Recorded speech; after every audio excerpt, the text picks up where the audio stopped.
Life is messy enough that many questions do not have a single correct answer waiting at the end.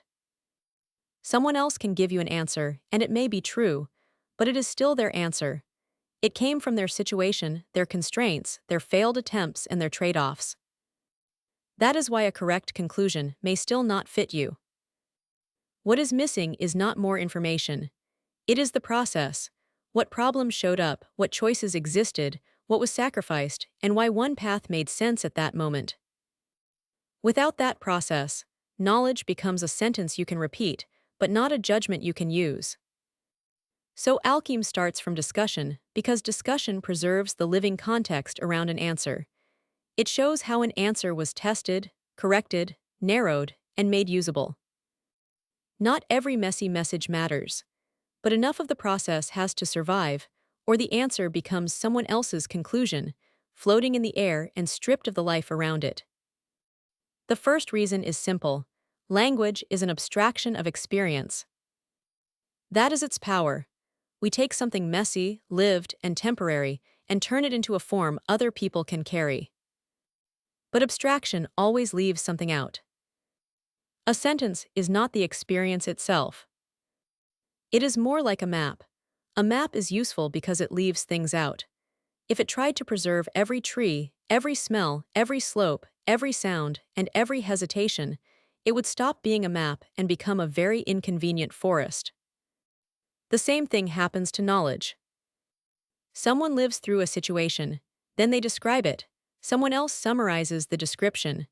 Later, the summary becomes a concept, then the concept becomes a rule. Each step helps knowledge travel farther. But each step also asks a dangerous question: what are we no longer carrying? This is why some knowledge becomes harder to understand after it becomes more formal. A person learns something from practice. There was pressure, timing, risk, embarrassment, intuition, and a lot of tiny details that are hard to name. Then that knowledge gets organized, first into a phrase, then into a definition, then into a chapter, and if the universe is feeling especially bureaucratic that day, eventually into a multiple-choice question. Nothing in that chain is automatically wrong.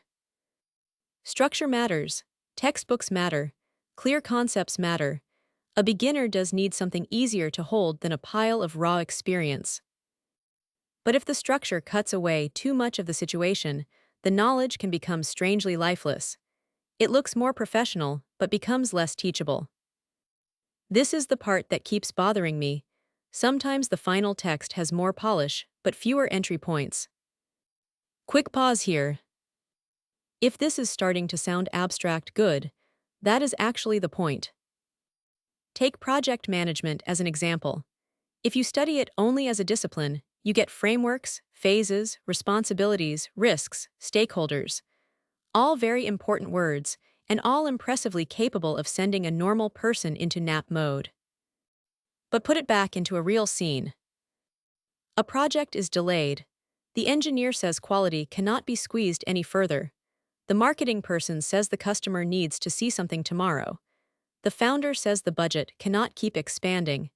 Everyone in the room has a point, and everyone would very much prefer someone else to become reasonable first.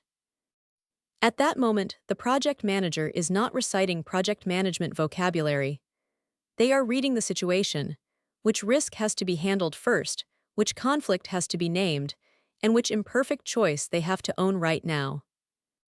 Suddenly, project management is no longer a pile of terms. It becomes a way of exercising judgment in a messy situation. That is what I mean.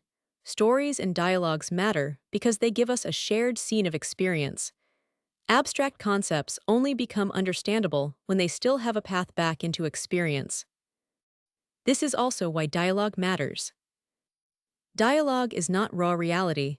It is already an abstraction, but it is often the first portable shape a situation can take. It keeps the question, the misunderstanding, the reply, the hesitation, the correction, and the order in which those things appeared. It does not only tell you the conclusion, it gives you a small piece of the situation that made the conclusion necessary. This may be one reason many long-lived texts use scenes, stories, or dialogues. A novel can create a shared simulated experience. It lets different readers temporarily live through the same conflict, choice, and consequence. Philosophy often moves in the other direction. It pushes experience toward more general questions. What is true? What is good? What can we know? How should we live? Both matter because knowledge needs a bridge between situation and abstraction. If you only keep the situation, it may remain too messy to travel. If you only keep the abstraction, it may become too thin to understand. In software and design, people keep decision records for a very practical reason. 6 months later, the hard question is usually not, what did we decide? The hard question is, why did that decision make sense at the time? What was the constraint? What alternatives did we reject? What trade-off did we accept? What would make us change our mind later? Knowledge has a similar problem. A final answer says, this is what we currently believe. The discussion says, this is why we got there. That is not a decorative archive. It is the rationale. It is the difference between memorizing a sentence and understanding the judgment behind it. So for Alcheme, discussion is not just the messy beginning before the real knowledge appears. It is part of the knowledge system itself, because it carries the reasons, doubts, alternatives, and revisions that the final object cannot hold by itself. This is the part that is easy to misunderstand. Alcheme is not trying to make a tidy compromise between keep every message and only keep the final answer. It is trying to keep two layers connected.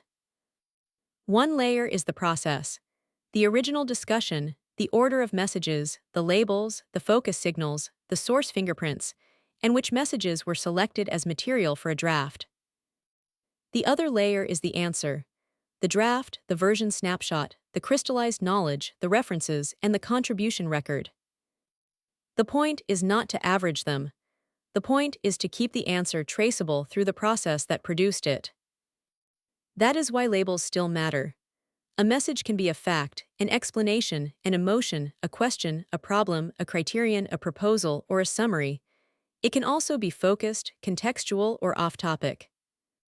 Those labels are not a moral ranking of people's speech. They are routing signals. They help the system understand which pieces belong on the main path, which pieces explain the scene, and which pieces should fade out of the focused view.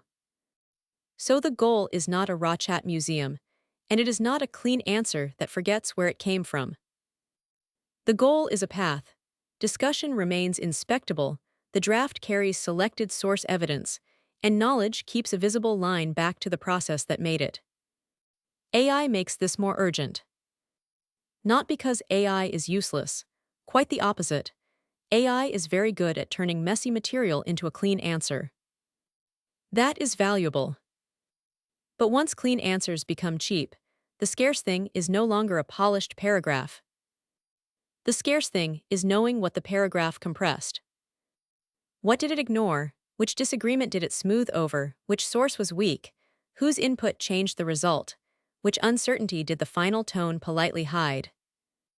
In an internet full of answer-shaped objects, the path behind knowledge becomes more important, not less. And this is also where the Web3 part becomes relevant, but in a narrow way. Not every sentence belongs on-chain. Please, some sentences deserve a peaceful retirement. But when a discussion creates something valuable, its key checkpoints should not depend entirely on one platform's private memory. This is why I keep coming back to discussion. Answers matter, structure matters.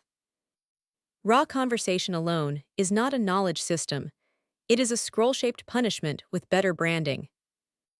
But if we keep only the final answer, we lose why it became believable. Alcheme starts from discussion because that is where questions appear before categories, disagreement before revision, and contribution before authorship. There, knowledge is still close enough to life to show what it is made from. The goal is not to make knowledge messy forever. The goal is to let knowledge become clear without pretending it was clear from the beginning. This is only my current thinking.